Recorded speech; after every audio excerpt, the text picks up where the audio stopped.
Hello and welcome to Homeowner Talk. My name is David Stone and I'm the president of Nevada Association Services, and this is my co-host, John Leach, who's a partner in the law firm of Leach, Johnson, Song, and Gruco. Each episode we'll be here to talk with you about important homeowner topics. We, along with our guests, are here to provide you with useful information on various subjects. We also want to encourage you to interact with us and our guests each episode, so please visit our website at homeownertalktv.com and send us your questions. We'll try to answer as many of your questions as we can on the show and online. On this show, we're going to be talking about neighborhood relations for homeowners associations. First, let's welcome Judith Hanson, Aliante board president and a CAI DCAL member, along with Jamie McCafferty, president of Excellence Community Management. And I just want to thank you both for being here. It's nice to see you both. Thank you. Thank you. Ladies, thanks again. We're glad you're here. And Jamie, why don't you start us off by telling our viewers just a little bit about your experience at the homeowner association industry, how you got involved, and where you're at today. Well, I've been managing homeowners associations for about 18 years now. Started in the state of Hawaii, managed there for many years, and then California, and here in Nevada for the last 14 years. I'm the owner of Excellence Community Management. I oversee a staff of about 90 employees, about 130 homeowners associations here in Nevada, and love every bit of it. Love managing the associations and the staff. Great. Judith, why don't you tell our viewers the damage you're going through here? And I'm just teasing you, but you're a board president for a homeowners association, so why don't you tell them a little bit about your experience? Well, I moved here in 2006 and had absolutely no idea what a homeowners association was because I'm from the Midwest, and while maybe Chicago had them, Indiana didn't. And so this was a new phenomena for me. Of course, when you sign the paperwork, you get this big fat book, and you're supposed to read all the bylaws and the CC&Rs, and I read them. I don't know whether my husband did or not, but we both put our initials on every blank that we were supposed to. It has been a challenge trying to get used to, living in a homeowners association because there are so many rules and regulations. But if you read the CC&Rs, you have no excuse to say, hey, I wasn't aware of this. And so you make the best of the move you've, committed to. Yeah, I've always told people that it seems like what we've done in the last several decades is front yards are smaller. We move the house forward, so you live in the backyard. You don't talk to your neighbors because you're never in the front yard. You're in the backyard. But you live in a huge community, Aliante. What are some of the benefits you've seen by getting to know your neighbors and getting to get them involved with yours? Well, in all honesty, it's just as you said. You come in, you go in your garage, and you close your garage door, and unless you happen to meet somebody out at the mailbox, you really don't see your neighbors. And so when I became a member of the board for Sun City Aliante in 2008, and then the master board also in 2008, I was forced to, get to know the people within the community and the community at large, the Aliante community. So it's been kind of a challenge, but it's been a rewarding challenge. It's been fun. And it may be a challenge to you, and Aliante is probably one of the most beautiful large-scale community associations in southern Nevada, and you have the pleasure of managing it. So I'm just kind of curious, Jamie, what are some of the, you manage some of the largest associations in the city, or in southern Nevada, so what are some of the challenges of these larger associations? What do you see on a daily basis or on a weekly basis that you wouldn't see maybe in a 300-unit association? As far as getting the homeowners together? Across the board. Management in general, getting a sense of community relations going and getting people involved. Yeah, and it is a challenge because you do have so many homeowners in one community with sub-associations and cost centers, and so getting participation has always been a challenge. But communication is key. So having the events that the Aliante board sponsors through its vendors has been a great success. Our newsletters, our website interaction has really started to create a sense of community and really building on that. And the board's continuing to strive to find ways. But it is a challenge because there are so many homeowners that are spread out, over so many acres. So it is a challenge, but I think the board's been doing a great job. And then that's all the difference in the world, I would think, depending on how great the board is. And I know Aliante has a fantastic board of directors, and that probably makes your job a little bit easier, perhaps. Yeah, and the upcoming event that we're doing with Aliante is a neighborhood cleanup in the city parks. Located within Aliante. So it's a great way, again, to communicate and bring the homeowners out and getting to know your neighbors and having them serve on committees. We always are big on the committees, our social committee, which gets all that information out there. What are some of the other events that you've done in your community that have... Well, our first event was back in 2009, which was a holiday lighting event, and at that time we didn't have a very big turnout of residents because we really didn't advertise it. We had Mr. Santa, and we had some carolers when we had our tree lighting event, and I think we had free hot chocolate. That was our big draw. The second one was the Spring into Summer, which was a event in the springtime. And again, that was kind of, we were searching and looking for things. We did not advertise that event very well. And because of that, the turnout was low.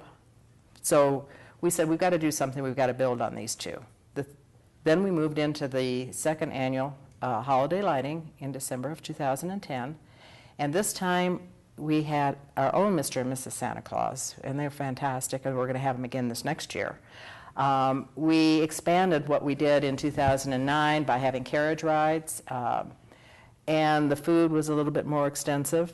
So when we moved into spring into summer in 2011, food was a big item. We had 350 free meals, hot dogs and hamburgers, to the residents of Aliante, and we advertise this on the front cover of our Aliante area, which is our main communication link. We had the Anderson Band. We had a number of different things. So each and every time we work with these events, we learn something from the previous time. This time we've hired Las Vegas Entertainment, and so we're moving forward with some of their things that they can do, and we're going to have our first annual Harvest Fest in October. It sounds like one of the things you're saying is just don't give up. Keep trying, find how you can do it better, improve it, take the good things you've learned and then just grow it, but keep your members in mind. And it sounds from what you're telling me that as it's become better communicated, there's been better communication, there's been more attendance, and I guess the homeowners are more excited about participating. Yeah, that's exactly true. Exactly. I think they look forward to the events now, to what's going to be coming out. We do manage another large master plan in Henderson. They just had their 8th annual Spring Fling, and they see an increase of 3 to 5% more homeowners participating every year since the first one that they did. Budget is key.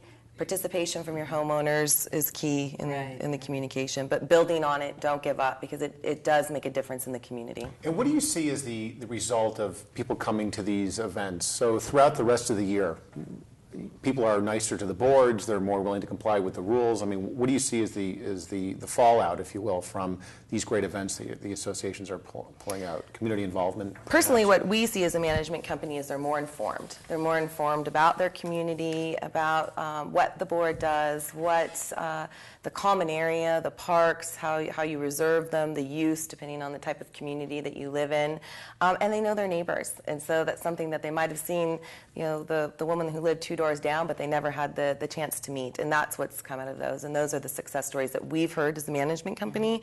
And Judith, I'm sure you've heard from your neighbors that they really enjoy it. And we do. We find that very true. And of course, food is always the key. I mean, you can't go with an event and not have food, because that seems to be a big drawing card. John and I will be there next year. Right. Hot chocolate wasn't enough. No, hot chocolate definitely was not enough.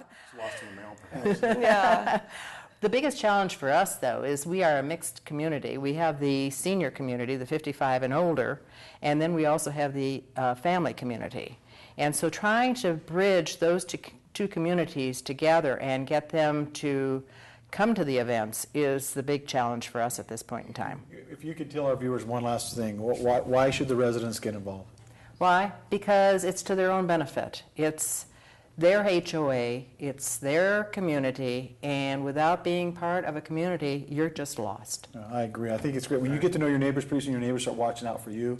If you're out of town, they start watching. It's a whole different thing when you get to know your neighbors. Right. So Changes everything. well, ladies, it sounds like you've hit the recipe here for success, and we really appreciate you sharing that with us today. Great. Thank you. Thank you. Very much. Thank you very much for joining us. And when we come back, we'll learn more about Nevada chapter of Community Associations Institute. We'll be right back. Come on, man. You know better than that. Just had to check that text, didn't you? Bet you didn't even notice you were driving into a school zone where a kid could step right in front of your car at any moment. And now here we are on the brink of disaster, all because nobody bothered to pay attention. Wow, that was a very close call. Too bad I'm not real. If you're a small business owner in search of affordable office space, support services, or simply mentoring assistance, the Urban Chamber of Commerce and the City of Las Vegas Redevelopment Agency have a great opportunity for you. You could become part of the Urban Chamber of Commerce Business Development Center, a 17,000 square foot facility offering flexible spaces that can be used for office or light industrial purposes. The centrally located building provides all utilities, office furnishings, high-speed internet, meeting facilities, business advisors, and more. Everything needed to help your new or struggling business succeed. Just fill out an application. The forms are available at urbanchamber.org and lvrda.org, or call the numbers on your screen for more information. In these gloomy economic times, this is a chance to keep the lights on. Fill out your application, see if you qualify to become part of this exciting business opportunity, the Urban Chamber of Commerce Business Development Center.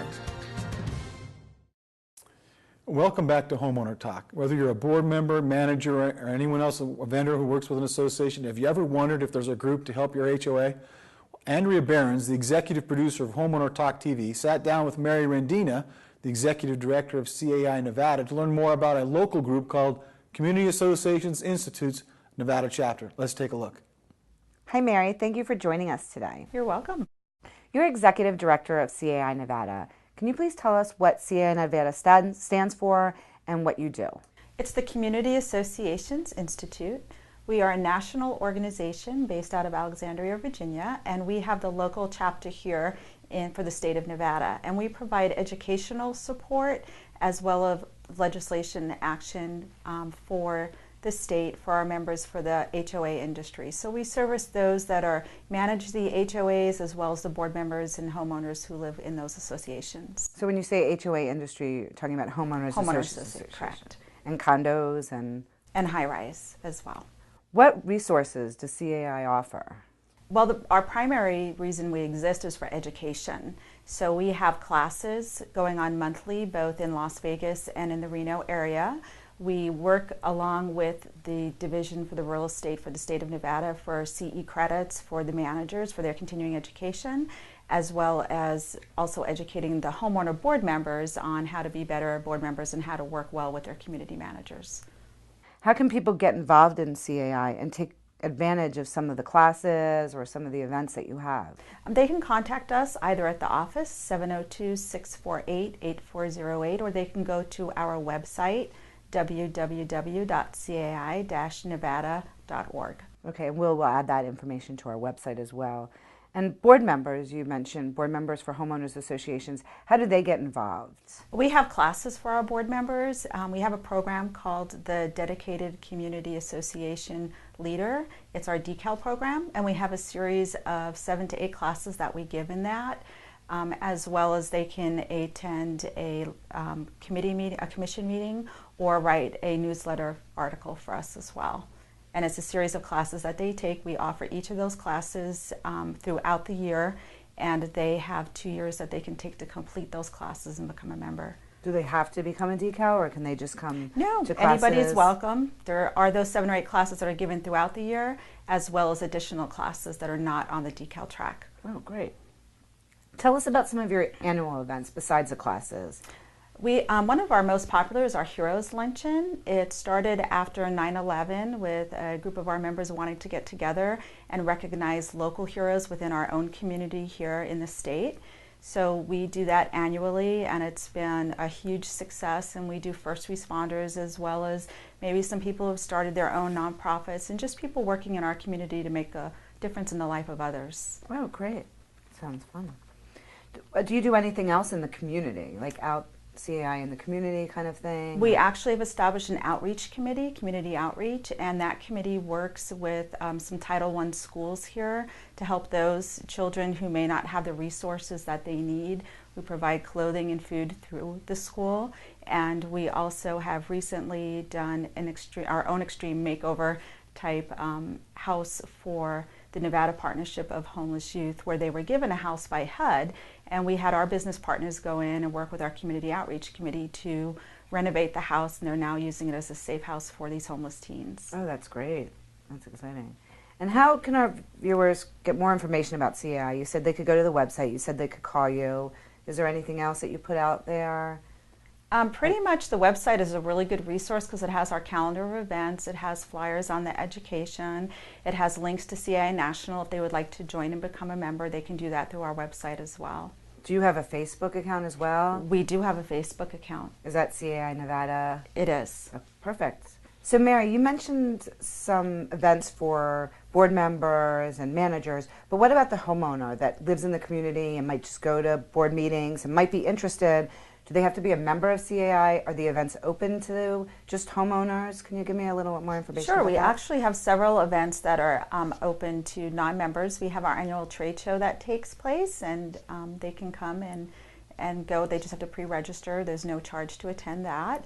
Also, any of our educational classes are open to non-members, as well as our monthly luncheons that we have the second Tuesday of the month. The only difference between being a member and a non-member is that the costs associated in attendance would be a little bit higher for a non-member to attend, whereas the homeowner classes are free for our members to attend. Great, thank you. You're welcome. So I'd like to thank you very much for joining us today. We'll get all your information about CAI on our website, and we appreciate all your information. Thank you very much. It was a pleasure. CAI does a lot of great work for HOAs here in Nevada. That was really great information. We're going to take a quick break, and when we come back, we'll be joined by some guests from Henderson's Neighborhood Services Department. Stay with us, and we'll be right back. Are you upside down in your mortgage? You're not alone. Good advice shouldn't cost. Don't pay for what should be free. Call Free Home Aid Nevada at 229-HOME or visit freehomeaidnevada.org.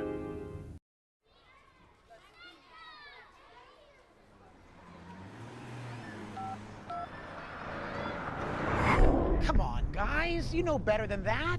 Just had to check that text, didn't you? Bet you didn't even notice you were driving into a school zone where a kid could step right in front of your car at any moment. And you! The crosswalk's only a few yards that way. You didn't even look to see if any cars were coming. And of course, Chatty Chatterson over there was a big help waving you out into traffic. Way to go, Mom. And now here we are on the brink of disaster, all because nobody bothered to pay attention. Wow, that was a very close call. Too bad I'm not real. Welcome back. We're joined now by Emily Lewis-Guyette, Senior Neighborhood Program Specialist for City of Henderson Neighborhood Services, and Barbara Geach, Neighborhood Relations Manager, also from the City of Henderson Neighborhood Services. Ladies, we're really glad to have you here, and they're here to talk about how they work to plan events in their community and handle neighborhood association issues in Henderson. Great, thank you. It's a pleasure to be here. Thanks so much, Emily. Ladies, what role, let's start maybe with Barbara, what role does Neighborhood Services play within the city? Well, our role is to help connect citizens to government. And so it's really a true partnership between citizens, neighborhoods, and also government, trying to help build a sense of community. And we do that by enhancing a vibrant community. And we're working toward our vision at the city to be the premier city in America. So that's a very tough vision there, but we're there, and we're getting even closer to the premier one. So we do that in 4 different ways. We have 4 different sections in neighborhood services. We have the housing section, grant section, neighborhood relations and enhancement section, and then code enforcement. All of them work hand in hand and in tandem to enhance a vibrant community. So I'll leave it at that because a lot of your other questions will get into the details of those programs. Well, Emily, maybe you can shed a little light on what programs do you offer that support the community building? We actually have quite a few programs that support community building in Henderson. One big one is the Neighborhood Cleanup Program. That is a program where we offer free dumpsters to neighborhoods that want to do community cleanups. The dumpsters are set for a weekend, again, no charge. The only thing we ask of the residents or the neighborhood leader is to distribute flyers throughout the neighborhood, talk to their neighbors, let them know about the program so that we can get the maximum utilization. So that's that program serves kind of two purposes. Number one, it cleans up the neighborhood, and then also it really brings the neighbors together and allows them to meet each other and get to know each other. And you do the cleanup, is that a yearly event? No, it's actually Whenever by you need it. request. So if they were to call and ask for the dumpsters, I mean, I have quite a few neighborhoods that actually do them quarterly. And their residents know that they're coming up, and when they want to clean their garage, they just hang on to the stuff for a while, and then they know that they'll be able to dispose of it at no charge. That's a great event. And how do you get the word out so more and more communities hopefully will take advantage of this free service that's being offered by the city? We have the information up on our City of Henderson website, cityofhenderson.com. We also have an e-inform, which is an e-newsletter that we send out every month. Goes out to approximately 450 neighborhood leaders and community managers.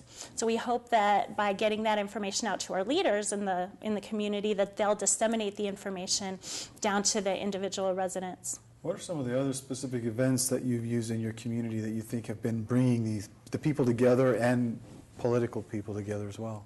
One is City Hall at the mall, and that is, we found it difficult for citizens to go to City Hall to find out more about services and programs and what local government is all about. So we decided to go to them. So we set up City Hall at the Galleria Mall in Henderson, and we utilize it right around the November month so that we're hitting holiday foot traffic where you have high foot traffic volume. And we set up a City Hall in the mall, and we basically have all the different departments represented, and then people can learn about all the city services and programs that are offered. It's kind of a one-stop shop. We also have, in conjunction with that, is the If I Were the Mayor of Henderson essay contest, and that piggybacks off of City Hall at the mall, but it's working in partnership with the schools in Henderson, not only the public school but the private schools, and we hit up the 5th grade level, and we work with the teachers, and any 5th grader who wants to participate can write an essay about what they would do if they were the mayor of Henderson. And then it goes before a board of judges, and 5 people are awarded some nice prizes. And that is, they're actually honored and acknowledged at the City Hall at the mall. And then the last event I want to talk about is our Henderson Shines program, and that's a community cleanup. So what Emily was talking about was individual neighborhood cleanups. This is more of a community cleanup, and we rotate it around the valley, but it allows anybody in the Henderson community to come to this one spot to use dumpsters, recycling, for hazmat. It helps with shredding. And also, in conjunction with that, we have an educational component so people can learn about sustainability and how to keep their community green, and how they can save energy costs and water. So that's been a real successful. What kind of reception are you receiving in the community to some of these events? Everything that we have heard has been overwhelmingly positive. People seem to really appreciate the fact that we try to get out there and address different things that are missing within the community. So, we have programs that are dedicated to networking, such as the Neighborhood Leadership Forum, in programs on the enhancement side, like the Henderson Shine and the dumpster program that I mentioned. Everything we hear, I have to say, we're proud to say, is overwhelmingly positive. Now, last week, that was a Neighborhood Leadership Forum? Yes. Okay. Now, the thing that impressed me is not only was it really well organized, the mayor was there, at least 3 city councilmen or women were there. All of their staff, both these ladies were there. Their staff was there. It was a little OT or something. It was very, very impressive that everybody was there. This connection again between the city members and their political officials. Our elected officials and all of our staff are very committed to connecting with our citizens, and they want to engage the citizens. So it's a two-way street. We want to hear from them what the issues are, and then we also want to share information with them so that together we make our community the most vibrant that we can. And I don't want to sound like I'm a downer to this great information. What has the economy done to the city and your efforts to try to achieve some of these lofty goals? Well, it makes us even more dependent, or interdependent, I should say, on one another, residents with city government. A lot of the programs that we talked about are grant funded. We didn't get a lot into the housing end of things or the grant end of things. It's kind of the closest thing to social services for a city municipality, but we lean heavy on those grants to help fund nonprofits who are then helping benefit Henderson residents by providing food and shelter and paying utility bills. We're also very actively involved in the housing end of things. So with the Neighborhood Stabilization Program, which is an ARA fund, we're able to help get people into foreclosed homes, which helps with the abandoned and vacancy issues that we have facing our community. Emily, before we leave, will you please tell our viewers one more time how they can get all this valuable information, your website or something that they can do to get this? Absolutely. You can go online to www.cityofhenderson.com, or you can call Neighborhood Services directly at 267-2000. All right. Great. I think it'll be on our website as well. We'll put it on there so they connect with it as well. Thank you so very much for being with us and sharing this information with us. They're already the best in the state, so they know they've got to go outside to find some competition. Thanks for joining us, and congratulations for all you do to get residents involved. Stay with us, and we'll be right back.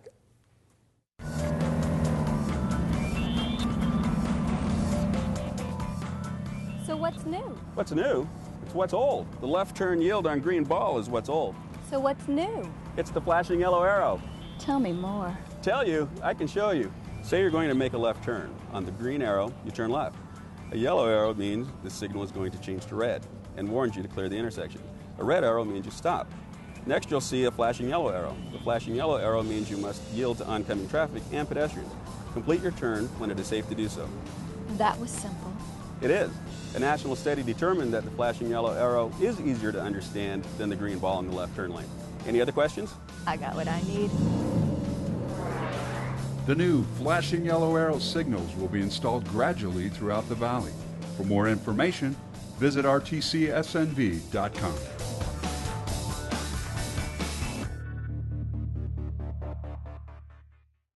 What gets you moving? Because when you get moving an hour a day, you fuel your body and your mind. Get up and play an hour a day, Doc. Check out how to be a player at letsmove.gov. Welcome back to Homeowner Talk. John, I want to talk to you about a very important issue right now, and that's parties at your homeowners association. When a resident or a community manager is arranging to put on a small or large-scale party, what are some of the guidelines that each need to consider before doing that? Well, first, it's an invitation to you and me. That's a given, right? Of course. Okay. Now, once you get over that, I mean, if it's a resident that's putting it on and they're bringing in a bunch of people from outside the community, there are always a few other issues, for example, security and parking. If you're bringing in a large-scale part of a wedding reception or something inside of an association, and a lot of people are coming outside, parking becomes a big issue, and you may have to coordinate that with the association. They may actually have some standards, rules, and regulations requiring that security be involved, and that may be an expense for the event, but usually a modest expense. But again, really the resident just needs to make sure they coordinate with the association to make sure that it's disclosed early enough that they can coordinate it and be fine. The second thing, though, is if an association is doing it, number one, if you're going to have a party, you got to budget for it. If you don't have resources for it or funds for it, there's going to be questions about whether you should be having the event. Number two is, from a liability standpoint, do you have insurance for the event? Making sure that you have things. If you have those apparatus or equipment where kids are jumping up and down and could be injured, do we have insurance? What about if alcohol is being served? Is there things like that? So you've got to be at least be cognizant of the issues from a liability standpoint, and usually it's just insurance and budgeting. So if you usually have both those, you're usually okay. Great. Well, that's great information. Thanks, John. We would like to thank our guests today, Emily Lewis-Guyette and Barbara Geach from City of Henderson's Neighborhood Services Department, Judith Hanson, Aliante board member and CAI decal member, and Jamie McCafferty, president of Excellence Community Management, and Mary Rendina of CAI-Nevada. That's all for this edition of Homeowner Talk. We'd like to thank our partners on this show, the Management Trust, Alliance Association Financial Services, Classic Landscapes LLC, GetDocsNow.com, Western Risk Insurance, and Nevada Association Services. Remember, you can always find information about this program, and you can also drop us a line at homeownertalktv.com. Thanks for joining us, and we'll see you next time right here on Homeowner Talk.